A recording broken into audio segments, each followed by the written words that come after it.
Hey everyone, thank you so much for coming to my channel, D versus Debt. This is D. I wanted to talk about my money moves because it was a pretty big week for money moves. As you can see, a lot was happening.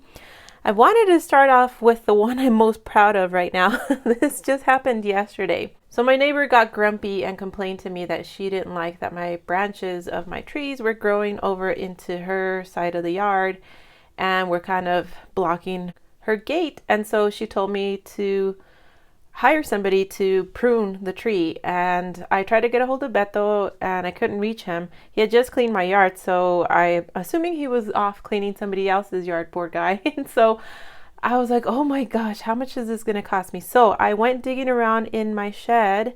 I have a lot of tools in there that I don't know how to use. My ex-husband used to love just buying all sorts of tools, and then they just sat there for years and collected dust. So I found this. I'm going to go ahead and put a screenshot. They're called loppers, and I'd never used them before. But I dug that out. I got out my rickety little two-step ladder that you're supposed to use. Like, it's those little stepping stool things that you use in your kitchens to reach the higher cabinets. And there I go outside. So I'm trying to balance on this thing that's pretty much ready to fall apart. And I'm trying to figure out how to use these giant pruning shears, basically. And I did it. I cleaned up as many branches as I could reach without toppling over off of my little rickety stool. And she was so surprised. The neighbor was surprised that I did it myself, and she went from cranky to sweet in record time. And I was just so proud of myself because of the money I ended up saving just by doing it myself. Again, I had no idea what I was doing, but I did it. So hooray for that. So I'm assuming that saved me, I don't know, 40 bucks. How much do people charge to prune a tree? But those things, y'all, those loppers can take off a finger. I was surprised how thick of a branch I could cut with those things. I was impressed. All right, spending tracker. I'm going to go ahead and move these out of the way so I can show you my weekly spending. I figured doing this was going to be a good way to control my expenses because I can see them and track them and look for patterns. So I started doing it last week. Now, last week is an abnormal week because it was payday, so usually I spend a lot more on paydays because I like to pay my bills as soon as the paycheck comes in. But I also went ahead and with that paycheck and some money I had set aside in my sinking funds, paid property taxes. So you can't see the whole thing, but on Monday, as you can see, I had a $248.96 vet bill. It was a combination of food and medicine. Tuesday and Wednesday were no spend days, so I was very, very happy about that. Thursday is when the paycheck came in. So I did a quick little grocery run just to pick up a few essentials. I paid my electric bill, my water bill, and my mortgage. And then with every single paycheck, I always transfer $100 to a sinking fund that I call my yearly sinking fund. And that's for all my yearly expenses like property taxes, car tags, insurance, all kinds of stuff like that. And I also transfer money over to my Roth IRA. So that's what you see for that day. Friday was another no spend day. Saturday was a pretty dang spendy day. I treated myself to some Starbucks. I did another little grocery run. I did my savings challenge recording that day. So I transferred 120 over to my Roth IRA as part of one of my challenges. And then the local Catholic church had a fall festival basically. And so I went there for lunch, and then I went back for dinner, and that's why it added up to $28. So I bought lunch, dinner, and then pastries for breakfast the next day. So took care of 3 meals with that $28, even though it was a lot of money. This is where we get into a lot more money. Big mistake on my part. I went to Ace. I needed to buy some stuff for my rose bushes. There was a food truck parked in front of Ace, and I thought, oh, how fun. I can pick myself up a burger and support a local small business. It shouldn't be too bad. It's just a burger. The burger came out to $21.85. I wanted to die. I couldn't believe it was so expensive. It was like 19 something, but then, I always tip. So it came out to that altogether. But woo, that was an unexpected big splurge. Dollar General, I bought some grocery things there. So if you didn't know, they have like a freezer section, and they have a surprising amount of food options. So it was only $5.10. This is where the expenses come in. I do own some property. It's literally a piece of land that I can't do anything with because you're supposed to have a full acre to be able to drop a well down and build on that property. Well, I don't have enough for that. So I've been paying taxes on the land for years and it hasn't, served any sort of purpose. So paid my yearly taxes for that of $23.52. And then this property tax, this is for my house. So in the fall, I pay half of it, which is $471.94. And then in the spring, I pay the other half of my property taxes. So I figured, even though it was due November 1st, I figured I'm just going to knock it out now. I have the money. Let's just get this, rip the Band-Aid off and get it over with. Amazon, I ordered more pet supplies, $97.91. I was really annoyed though because they didn't have my cat's wet food and they didn't have the cat litter in stock. It's been out of stock for a while. It's like, how does that happen? Like, especially litter. Like, how do you run out of stock on litter? But that's what that was for. So the litter is, I buy it in a giant box of 3 bags. It's 40 pounds and so it's about $25. So this week I'm hoping to order some of that when it comes back in stock. And then the wet food is usually about $35. So I totaled it up. So in that 1 week for pets, I spent $346.87. Would have been more if the litter and the wet food were in stock. Groceries, I only spent $47.39, so I was happy about that. Takeout, I spent $56.60 altogether. Not happy about that. That's way more than I should. Bills, remember that included my property taxes and my land tax, $907.22, but I had a big chunk of that sitting aside in my yearly sinking fund that I put money towards every single paycheck, so that wasn't too harsh of a blow. Investing and savings, I put in $520 for that, and home was $8.40. That's what I had gone to Ace for. So altogether last week, it was $1,886.48. That was an abnormal week because of the property taxes and all that. So I'll just show you, I need one more day because I'm filming this on Saturday. So Sunday's expenses will show up and then I can share that next week. But this is more typical. I had a couple of no spend days and a few expenses here or there, but nothing crazy. Friday I did get very spendy and, had yard work, had an Amazon order, ate out at Burger King, placed an Etsy order, things like that, but nothing too outrageous.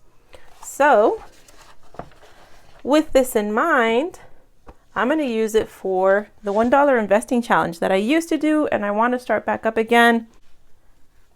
So I used to do that every week, and then I stopped filming in the middle of the week when school started because it's just been so hectic, but I'm hoping to get back to it. So that'll be towards the end right here. So you'll see me at that point open up CashApp and do my $1 investing challenge.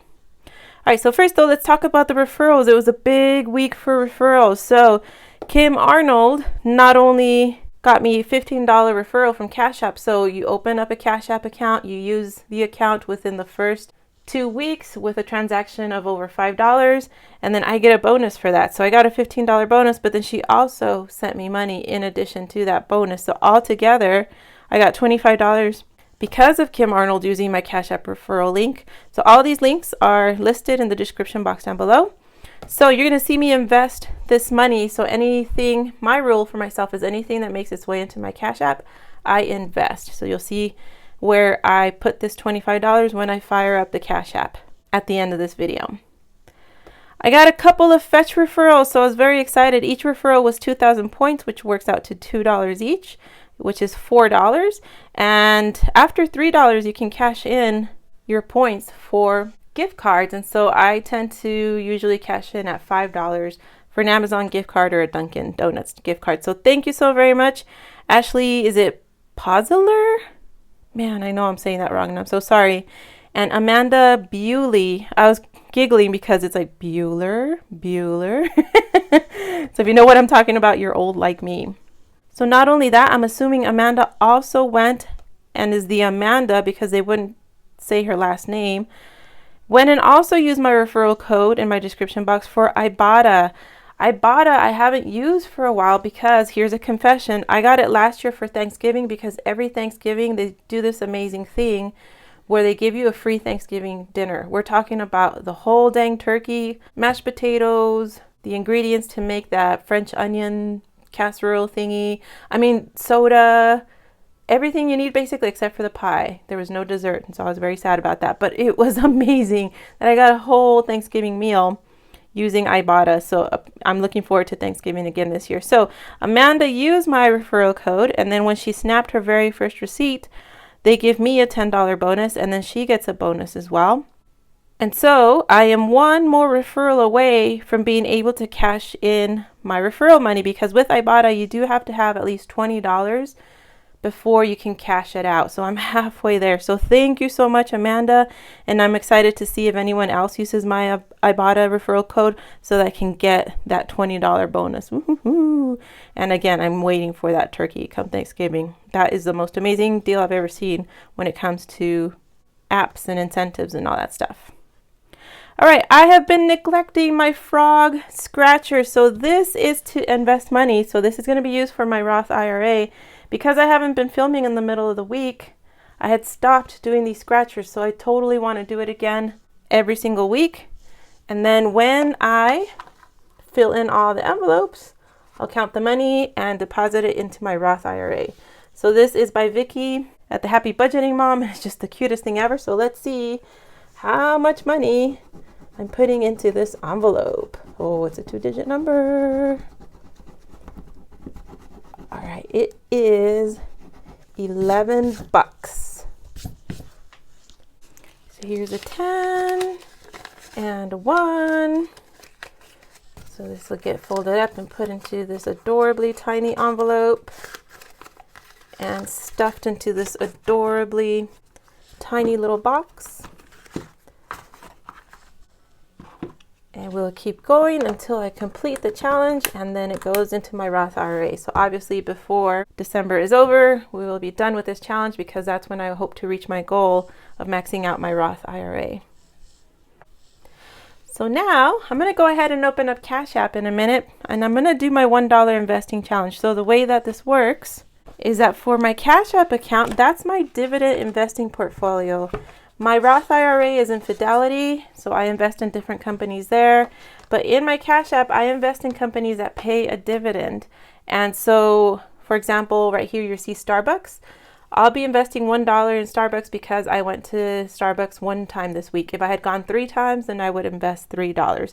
So again, I invest in the companies that pay a dividend, such as Safeway. So you'll see me do that. But first, before I fire up CashApp, I just wanted to show you a screenshot of my Ally interest payment. So it comes in on the 13th of every month. It is now up to 2.25%, and I hope it keeps climbing because they're constantly raising the rate. But look at this. I got $13.31 basically in free money just for having my money sitting in my Ally savings account. So very, very excited about that. I look forward to that every single month. So these are my money moves. Again, a pretty dang big week for all this stuff that happened. So I was very thrilled about that. Figured I should record and post about it today, even though it's not my typical money moves day. So now let's go ahead and fire up CashApp. As per usual, I want to start off with my usual disclaimer anytime I open up my CashApp investing. I am not dispensing financial advice. You are here for entertainment purposes only, because I don't know what I'm doing. I've only been investing for a year, and so I'm learning as I go, and you're watching me along my process. Hope you enjoy. So I cheated and filmed this on Friday while the stock market was open so I can show you my investments live as they were happening. I went to Starbucks once in the week, so I'm buying $1 worth of fractional shares, and I'm letting those build up $1 at a time, literally. So there is that transaction gone through. The next place that I went shopping for in that weekly spending tracker that I showed you was at Safeway. So that is owned by Albertsons. So I am buying $2 of fractional shares in Albertsons stock because of the 2 trips that I took during the course of that week.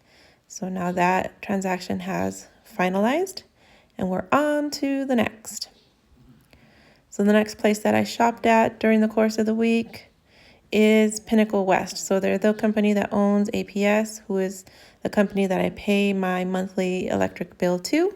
So each time I pay that bill, I also like to invest $1 in them. And the next one is also a bill as well. So it's actually not to the company that my water bill goes to, but they're a random company that I chose that is a water company that had a good reputation. So I invest $1 in them since my company that I use is not publicly traded. So there's that $1 for that monthly bill. The last one is where my CashApp referral money from Kim Arnold is going to go to, plus the gift that she sent in addition to it. So it adds up to $25 altogether, plus the $1 because I did shop there for one time during the course of the week. So I'm going to invest a total of $26 in Dollar General. This is very exciting to me because this is an expensive stock, so I haven't been able to buy a full share, but I will make a lot of progress with those $26. So Kim, thank you so very much. So that is it. Thank you so much for watching. If you made it all the way to the end, please go ahead and leave me a crown emoji for this cute little hop into investing challenge. I really appreciate you being here. Hope you're having a wonderful day, and I'll see you tomorrow for my Savings Challenge Sunday video. Have a great day.